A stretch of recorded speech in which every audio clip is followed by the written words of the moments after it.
안녕하십니까? 오늘 마태복음 제33강 말씀의 제목은 임금의 아들의 혼인잔치입니다. 요절은 2절 같이 읽어보겠습니다. 시작. 천국은 마치 자기 아들을 위하여 혼인잔치를 베푼 어떤 임금과 같으니. 하나님 아버지, 이 시간 예배 가운데 저희가 나와왔습니다. 우리 각자의 있는 자리에서 신령과 진정으로 예배드리게 도와주십시오. 또 하나님의 우리 각자에게 주시는 세미한 음성을 집중하여 잘 들을 수 있도록 도와주시고 또 한 주간의 힘과 위로가 되게 하옵시기를 간절하게 기도합니다. 예수님 이름으로 기도했습니다. 아멘. 오늘 말씀은 무슨 권위로 이런 일을 하느냐 공격하는 종교 지도자들에게 세 번째로 하신 비유입니다. 첫 번째 두 아들 비유에서 예수님은 죄를 뉘우친 세리와 죄인들이 너희보다 먼저 천국에 들어갈 것이라 하셨습니다. 두 번째 악한 농부 비유에서는 주인의 아들을 포도원 밖으로 내쫓아 죽인 악한 농부들처럼 종교 지도자들이 당신을 죽일 것이지만 성경의 예언대로 건축자들의 버린 돌이 모퉁이의 머릿돌이 되는 놀라운 구원 역사가 이루어질 것을 예고하셨습니다. 오늘 세 번째는 자기 아들을 위하여 혼인잔치를 베푼 어떤 임금의 비유입니다. 이 비유는 우리의 인생들을 천국 혼인잔치로 초청하시는 하나님의 마음을 소개합니다. 예수님은 이 비유를 통하여 하나님의 초청을 거절하는 사람들의 어리석음을 책망하십니다. 청함을 받은 사람은 많지만 택함을 입은 사람들은 적다고 하셨습니다. 어떤 사람이 천국 혼인잔치에 참여하여서 그 기쁨과 즐거움을 누릴 수 있을까요? 우리는 천국 혼인잔치로 초청하시는 하나님과 또 그의 아들의 권위를 무시하는 어리석은 자가 되지 않기를 기도합니다. 제1장 모든 것을 갖추었으니 혼인잔치에 오소서 1절부터 7절입니다. 1, 2절을 읽어보겠습니다. 시작. 예수께서 다시 비유로 대답하여 이르시되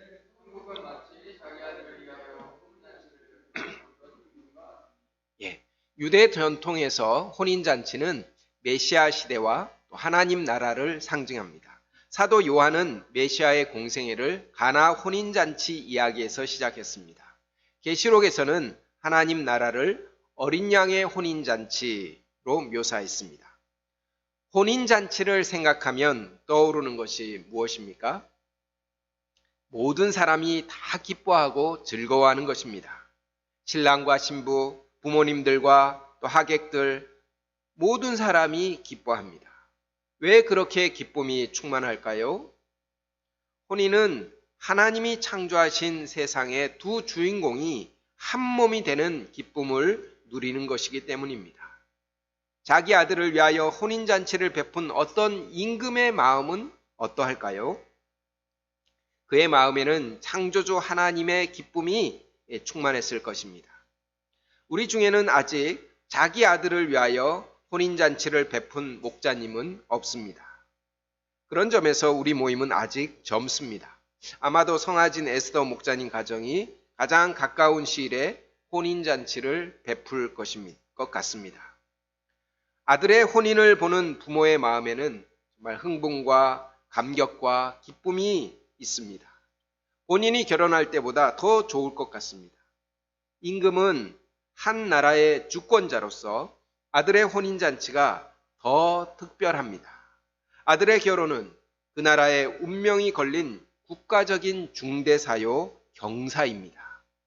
임금은 기쁨과 소망이 가득한 마음으로 심혈을 기울여 아들의 혼인잔치를 준비했습니다.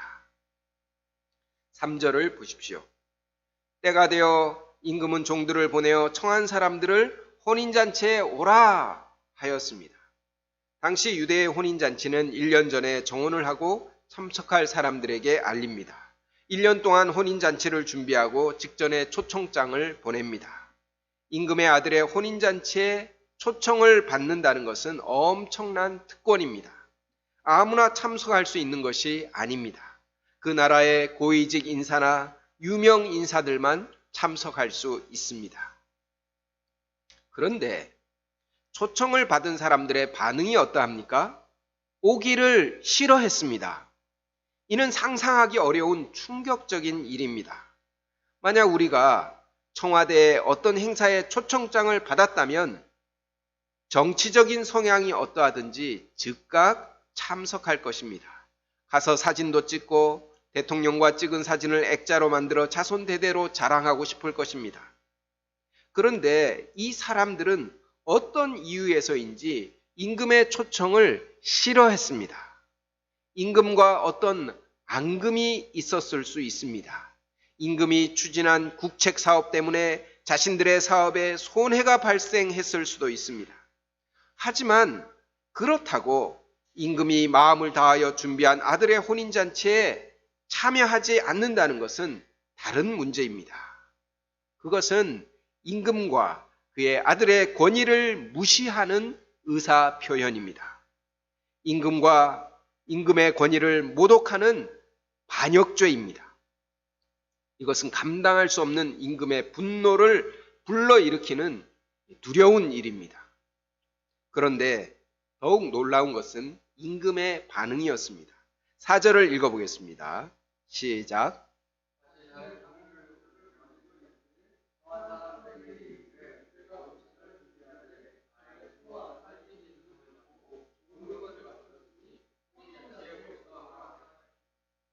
임금은 다시 다른 종들을 보냈습니다. 무엇이 아쉽다고 다시 다른 종들을 보낼까요? 보통의 임금 같으면 모욕과 분노를 참지 못하고 당장 달려가서 진멸할 것입니다. 하지만 이 임금은 감정적으로 반응하지 않았습니다. 당신의 권위를 무시한 자들에게 오래 참음과 온유함을 나타내셨습니다. 임금은 다시 다른 종들을 보내며 종들에게 할 말을 가르쳤습니다. 청한 사람들에게 이르기를 내가 오찬을 준비하되 나의 소와 살진 짐승을 잡고 모든 것을 갖추었으니 혼인잔치에 오소서 하라. 강압적이지 않고 최대한 겸손하게 초청하도록 했습니다. 이 임금은 정말 겸손의 왕입니다. 임금은 특히 나의 소와 살진 짐승을 잡고 모든 것을 갖추었다는 것을 강조하게 했습니다. 소 요리뿐만 아니라 양이나 각종 맛있는 짐승 요리를 준비하여 실망하는 사람이 한 사람도 없도록 했습니다. 음식뿐만 아니라 음악과 춤, 데코레이션 등 그 나라 최고 예술가들로 혼인잔치를 꾸몄습니다. 모든 것을 갖추었다는 것은 누구든지 오기만 하면 최고의 기쁨과 즐거움을 누릴 수 있다는 의미입니다. 이처럼 임금은 모든 것이 갖추어진 최상의 잔치를 베풀었습니다. 임금의 아들의 혼인잔치는 하나님께서 우리 인생들을 위하여 준비하신 천국 혼인잔치를 상징합니다. 임금의 아들은 우리 주 예수 그리스도이십니다. 우리 성도들이 예수 그리스도의 신부가 될 것입니다. 어린 양의 혼인잔치는 우리에게 최고 기쁨의 잔치가 될 것입니다. 이 땅에도 잔치는 많습니다. 백일잔치, 돌잔치에서부터 시작해서 환갑잔치, 칠순, 팔순, 백수잔치까지 요람에서 무덤까지 잔치의 연속입니다. 세계 각국에도 다양한 축제들이 있습니다. 브라질의 리우 카니발, 스페인의 토마토 축제, 이탈리아의 베네치아 카니발 등입니다. 남미 사람들은 월드컵 축제를 좋아한다고 합니다. 4년에 한 번 있는 월드컵을 구경하기 위해서 돈을 모으고 한 달 동안 펼쳐지는 축구 경기를 즐깁니다. 하지만 그 어떤 잔치와 축제도 천국 혼인잔치에 비할 바는 되지 못합니다. 세상 잔치와 천국 잔치의 차이점이 무엇일까요? 모든 것을 갖추었다는 점입니다. 땅의 잔치는 육신의 오감을 만족시키지만 끝나면 공허합니다. 반면에 천국 잔치는 영육 간의 기쁨과 즐거움과 만족을 줍니다. 무엇보다 땅의 잔치는 잠깐입니다. 길어야 한 달입니다. 하지만 천국 잔치는 영원한 잔치입니다. 하나님이 우리의 눈에서 모든 눈물을 닦아 주십니다. 다시는 사망이 없고 애통하는 것이나 곡하는 것이나 아픈 것이 없습니다. 다시 밤이 없겠고 등불과 햇빛이 쓸데없으니 이는 주 하나님이 그들에게 빛이심이라. 그들이 세세토록 왕노릇하리로다.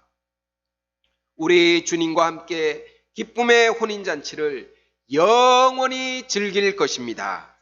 이 잔치에 참여할 수 있도록 초청장을 받았다는 것은 얼마나 엄청난 은혜요 특권입니까?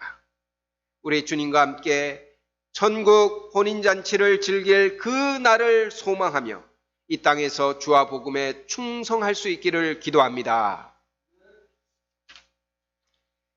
임금이 다시 다른 종들을 보내어 겸손히 초청했을 때 그들의 반응이 어떠합니까? 5절과 6절을 읽어보겠습니다. 시작.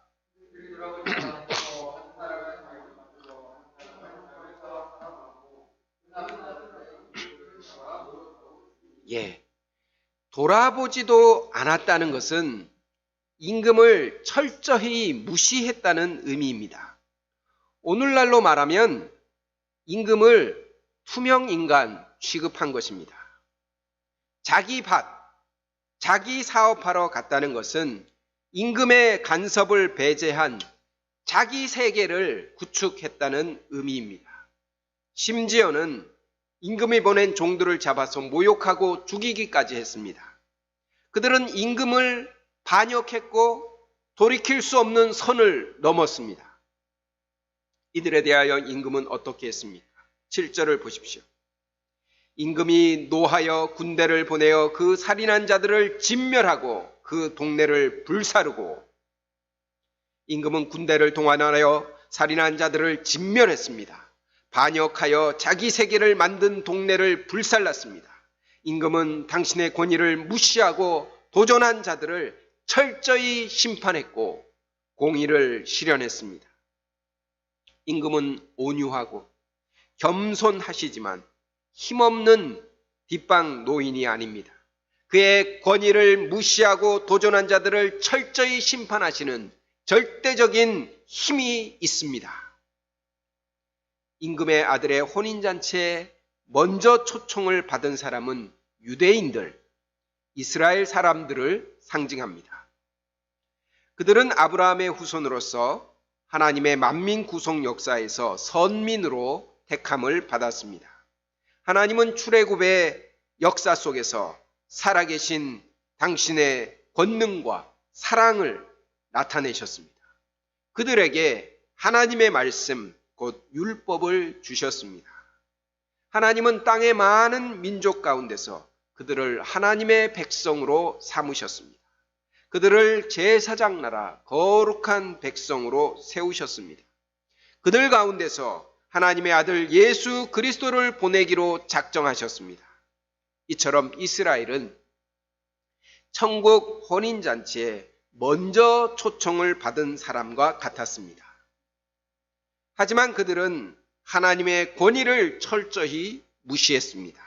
이방 민족이 섬기는 우상을 숭배했고 하나님의 살아계심과 그의 권위를 두려워하지 않았습니다.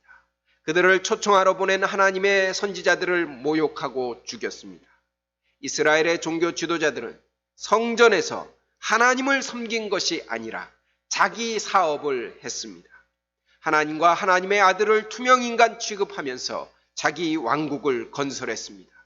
결국 그들은 아수르, 바벨론, 그리고 AD 70년에 로마 장군 티투스에 의하여 진멸당하고 말았습니다. 하나님은 보이지 않으시지만 당신의 공의를 반드시 실현하십니다. 하나님은 죄가 가득 찬 곳, 하나님의 권위를 짓밟는 세력을 철저하게 진멸하실 수 있습니다. 하나님과 하나님의 아들의 권위를 무시하는 자들이 설 수 있는 땅은 없습니다. 불신자들이 하나님 없이도 잘 살 수 있는 그런 자기 세상은 결코 영원할 수 없습니다. 우리는 하나님과 그의 아들의 권위를 두려워하고 순복하는 자가 되기를 기도합니다. 제2장 어찌하여 예복을 입지 않고 여기 들어왔느냐. 8절부터 14절입니다. 8절과 9절을 읽어보겠습니다. 시작. 예.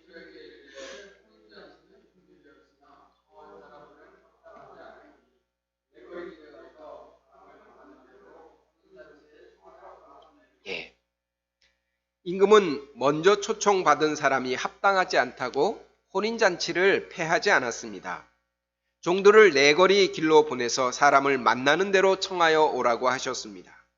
종들은 임금의 뜻대로 네거리 길에 나가서 악한 자나 선한 자나 만나는 대로 모두 데려왔습니다. 그리하여 혼인잔치에 손님들이 가득했습니다. 네거리 길에 가서 악한 자나 선한 자나 만나는 데도 모두 데려왔다는 것은 혼인잔치에 참석할 수 있는 사람의 자격이 없어졌음을 의미합니다.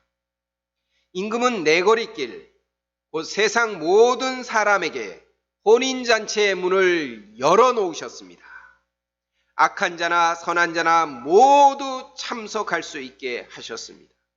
게으른 자나 성실한 자, 거룩한 자나 음탕한 자, 무능한 자나 능력 많은 자, 유대인이나 이방인, 흑인이나 백인 전혀 상관이 없었습니다. 이제 누구든지 천국 혼인잔치에 참석할 수 있습니다. 이는 오직 임금의 일방적인 은혜 때문입니다.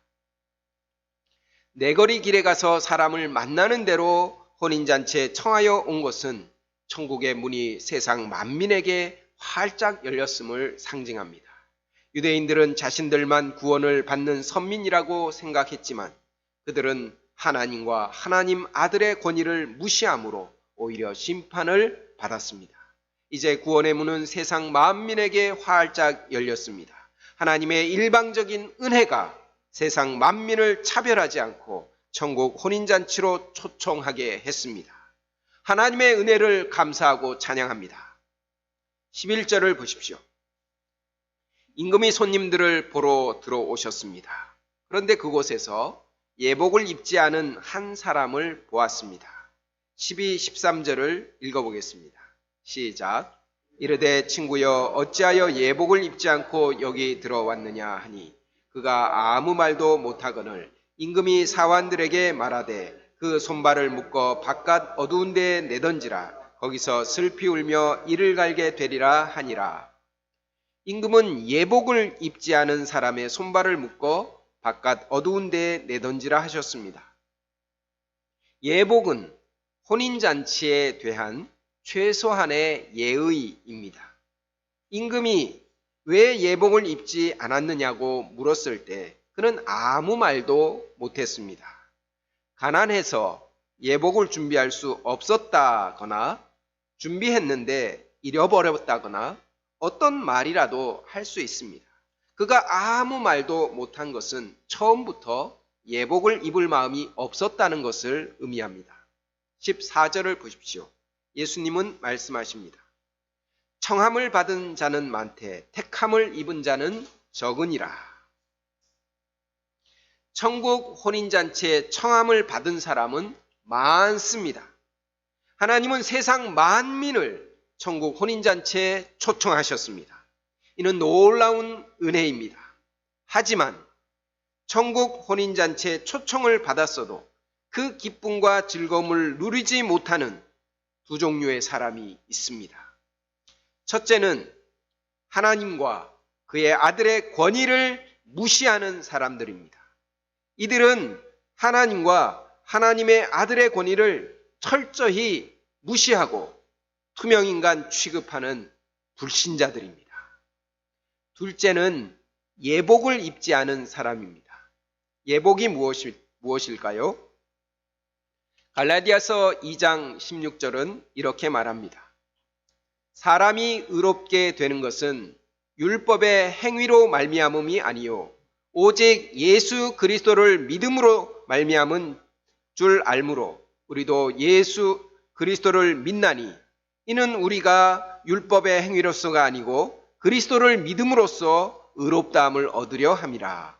율법의 행위로서는 의롭다함을 얻을 육체가 없느니라. 우리는 끊임없이 죄를 짓습니다. 날마다 죄의 유혹과 시험을 받습니다. 그리고 실수하여서 넘어집니다. 우리의 의로운 행위가 천국 혼인잔치에 참여할 수 있는 조건이라면 택함을 입을 육체는 한 사람도 없습니다. 우리는 예수 그리스도를 믿는 믿음의 예복을 입음으로 천국 혼인잔치에 참여할 수 있습니다. 또한 혼인잔치에 초청받은 것이 하나님의 일방적인 은혜임을 아는 은혜의 예복을 입어야 합니다. 에베소서 2장 5절은 말합니다. 허물로 죽은 우리를 그리스도와 함께 살리셨고 너희는 은혜로 구원을 받은 것이라. 우리는 하나님과 우리 주 예수 그리스도의 일방적인 은혜로 구원을 받았습니다. 은혜로 구원받은 사실을 늘 기억하며 범사에 감사하며 살기를 기도합니다. 오늘 말씀은 우리에게 두 가지 교훈을 가르쳐 줍니다. 첫째로 하나님과 그의 아들의 권위가 미치지 않는 자기 세계는 없습니다. 예수님은 당신의 권위를 문제 삼는 종교 지도자들에게 너희야말로 하나님과 하나님의 아들의 권위를 무시하고 자기 세계를 만든 어리석은 자임을 일깨우셨습니다. 그들의 종교 생활은 하나님 없는 자기 밭이요 자기 사업이었습니다. 우리도 그러할 수 있습니다. 하나님은 너는 범사의 그를 인정하라. 그리하면 내 길을 지도하시리라 말씀하셨습니다. 하나님이 관여하지 않으시는 자기 밭, 자기 사업은 없습니다. 우리 삶의 모든 영역에 하나님이 계십니다. 교회에서 하는 일은 하나님의 일이고 직장 생활은 자기 일이 아닙니다. 나의 취미 생활은 건드리지 마세요 라고 말할 수 없습니다. 우리 젊은이들은 연애하는 것과 결혼은 내 맘대로 할게요 라고 말할 수도 없습니다. 우리 삶의 모든 영역을 하나님이 지켜보시며 그의 권위를 행사하기 원하십니다. 그러므로 우리는 먹든지 마시든지 무엇을 하든지 다 하나님의 영광을 위하여 해야 합니다. 내가 왕이 되어 내 마음대로 하는 자기 세계에서는 평안함이 없습니다. 하나님과 우리 주님의 권위 아래 순복하는 자의 마음에 천국 혼인잔치의 기쁨과 즐거움이 있습니다. 둘째로 천국 혼인잔치는 오직 하나님과 우리 주님의 은혜로만 갈 수 있습니다. 하나님은 출애굽한 이스라엘 백성에게 항상 그 은혜를 기억하도록 신신당부하셨습니다.